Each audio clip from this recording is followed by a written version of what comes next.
You're listening to Now I've Heard Everything. Interviews from the 80s, 90s, and 2000s with voices from the past.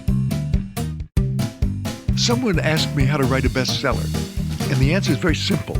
I don't know how to write a bestseller. Best-selling novelist Sidney Sheldon, today on Now I've Heard Everything. I'm Bill Thompson.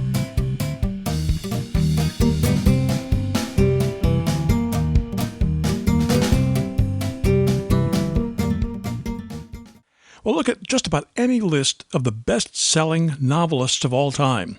And one of the people you find on that list every time is Sidney Sheldon. During a nearly 40-year writing career, which, by the way, followed a nearly 30-year career in television and movies and Broadway, Sidney Sheldon sold over 300 million copies of his books worldwide. Many of those books were made into TV miniseries or made-for-TV movies. And why not? Because in that earlier career we were talking about, Sidney Sheldon is the one who created The Patty Duke Show, I Dream of Jeannie, and Heart to Heart. He didn't even start writing novels till he was 50. And if you're a Sidney Sheldon fan, then you know you can't pick up one of his books and start reading without getting so caught up in it. You have to keep going. Interviewing him several times over the years, I tried to figure out from Sidney Sheldon what made him so good, what made him so popular. In 1988, for example, we talked about his novel, The Sands of Time. And we got some fascinating insights from that conversation. So here now, from 1988, Sidney Sheldon. Put modesty aside for a moment, please, and tell me why, when I pick up a book such as yours, we read the first chapter, we have to finish it. We cannot put it down. I do that deliberately. I try to hook the reader because I find very few books that I can't put down. I'll be going to sleep at night, and I get a little sleepy, and I look ahead to see how many pages there are to the end of the chapter. There'll be 3 or 5 or 10, and I'll say, all right, I can stay awake long enough to finish that chapter, and then I'll go to sleep.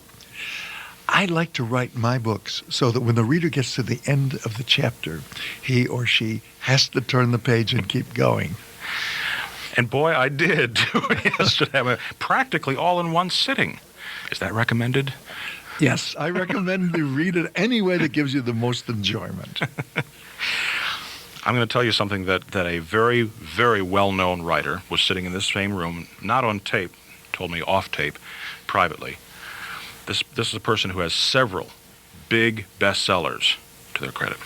They said, if only I could write characters like Sidney Sheldon's. Well, that's very flattering. Do you want to tell us who the writer was? No. I'll tell you privately later, but I wanted to see your. Apparently, you have a touch that other writers not only admire but they envy. What is your secret? If I have a secret, it may be that my characters are very real to me. I feel every emotion they feel. If they're in pain, I'm in pain. If they're hungry, I'm hungry. If I'm writing a sex scene, well, let me just say that I feel everything they feel. I think because they're real to me, they're real to my readers. I know that, as an example, in Rage of Angels, I let a little boy die. And I got so many letters, angry letters, sorrowful letters. Someone sent me a sarcastic condolence card. How could I do that? A woman wrote to me from the East, giving me her phone number and said, call me, I can't sleep. How could you let him die? It got so bad, Bill, that when I did the miniseries, I let the little boy live. People really cared. Oh, but some people would say that's taking too many liberties with your artistic license. I had that too. People said, why did you change it? You can't please everyone. I think what you have to do is try to please yourself. Someone asked me how to write a bestseller, and the answer is very simple. I don't know how to write a bestseller.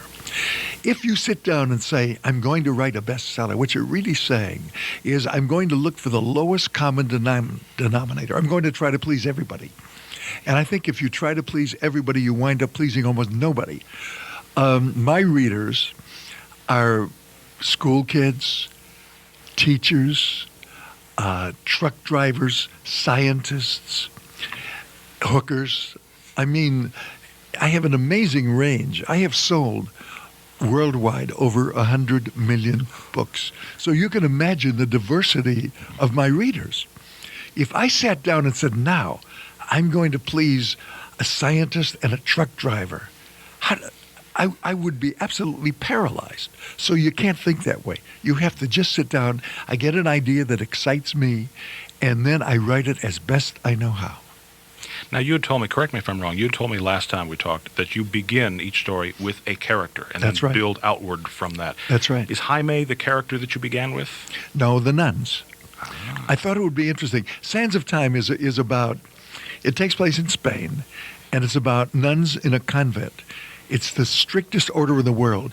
Now, it sounds unreal, but this convent and this order exists all over the world. It's called the Order of the Cistercian. When a woman goes in there and becomes a nun, she is never allowed to leave as long as she lives. And when she dies, she's buried in the walls. Once she takes the order and the vow, she may never speak again.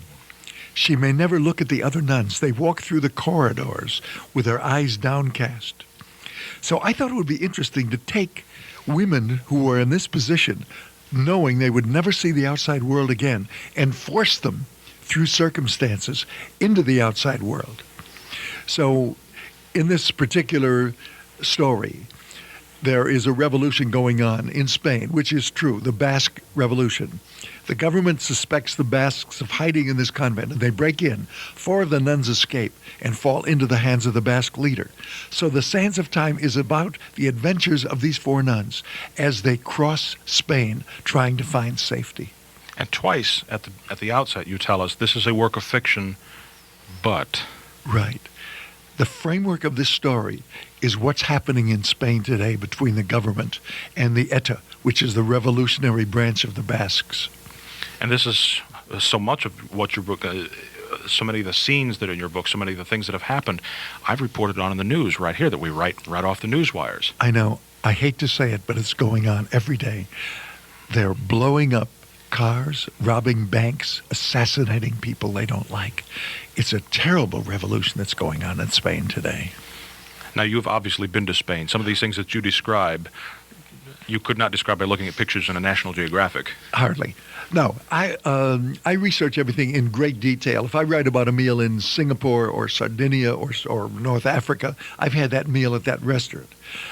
I went to Spain, and I took a driver for 2 weeks, and we went through the different routes that the nuns would take going to San Sebastian. I went up into the mountains, down in the valleys, everywhere.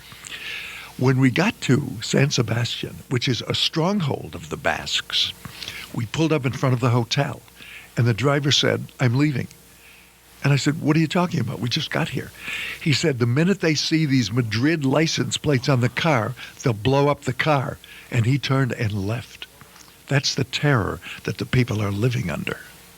So the Civil War goes on. It didn't end in 1939. No, this is a different war, but it goes on. Good heavens. Were you frightened? No, I was not. I talked to Basques. I talked to some of the revolutionaries. I talked to some of the government officials. And each one has his point of view. But what finally impressed me at the end is that the Basque people are now tired of this revolutionary group, the ETA, and they would like it stopped. It's like the IRA in Ireland, only it's a little worse than that, apparently, and there seems to be no end in sight. Sounds a great deal worse. Yes.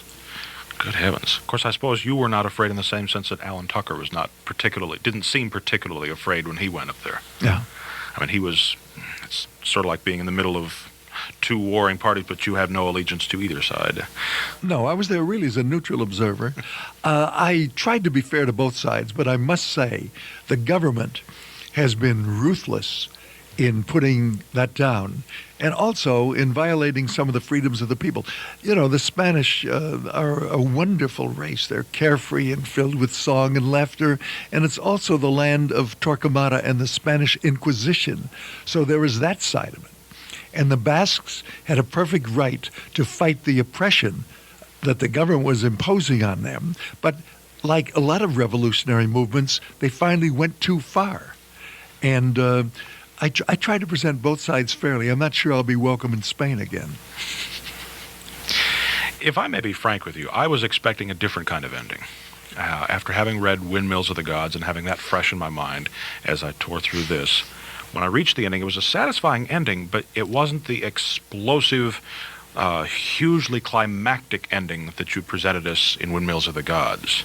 What I try to do, and I try to do this in all my books, is to have an ending that catches the reader by surprise and is full of twists.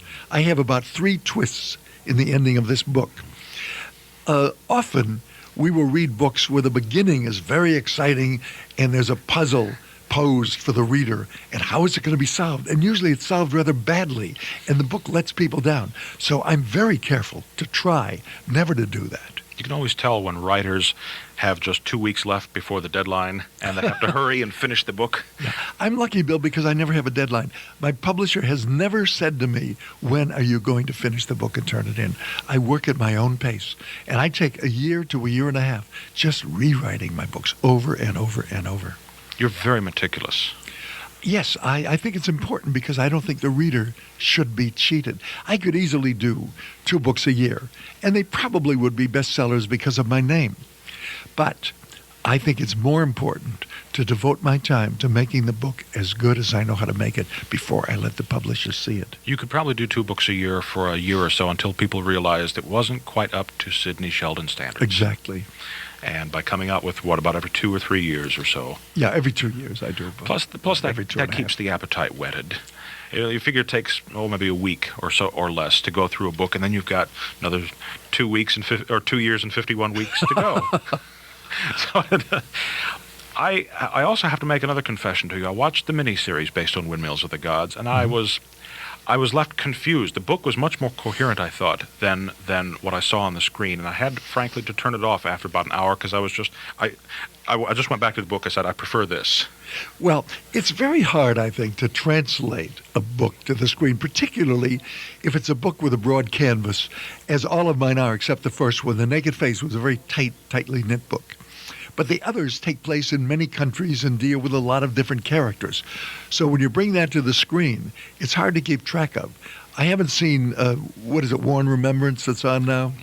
But, that's 1,000 hours going on, and I don't know how, I'm not watching it because I don't watch much television, but I don't know how that's doing or whether the people are able to follow that. Herman Wouk's a very good writer.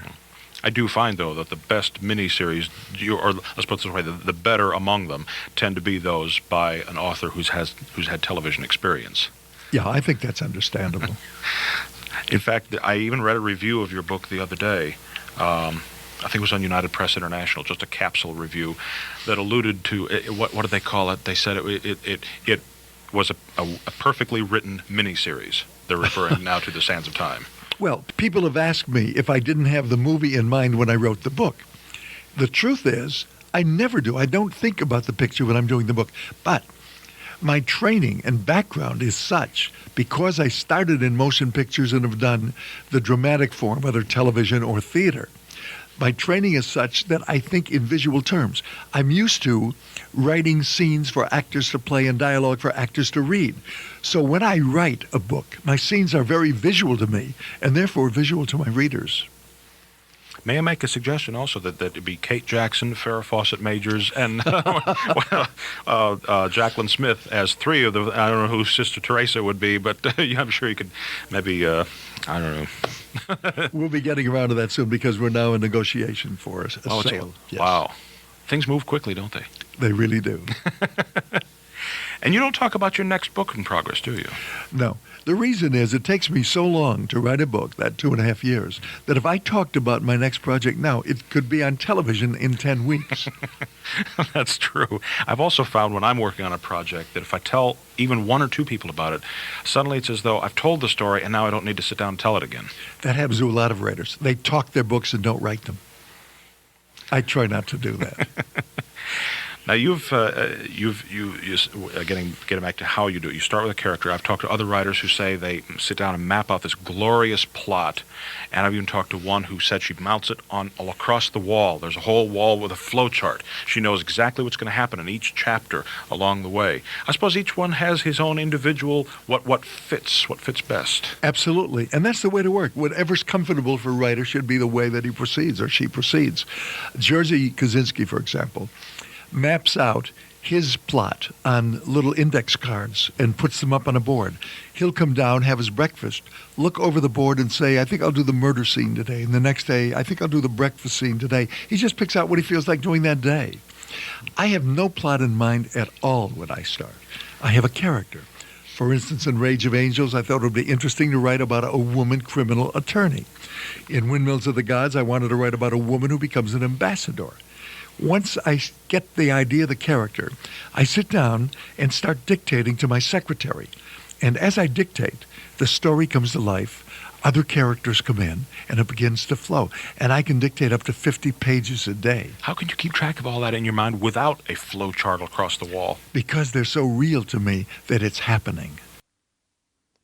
Sidney Sheldon died in 2007, just a few days before his 90th birthday. Now, you can get The Sands of Time by Sidney Sheldon by clicking on the link in our show notes or by going to our website, heardeverything.com. We may earn an Amazon commission if you make a purchase.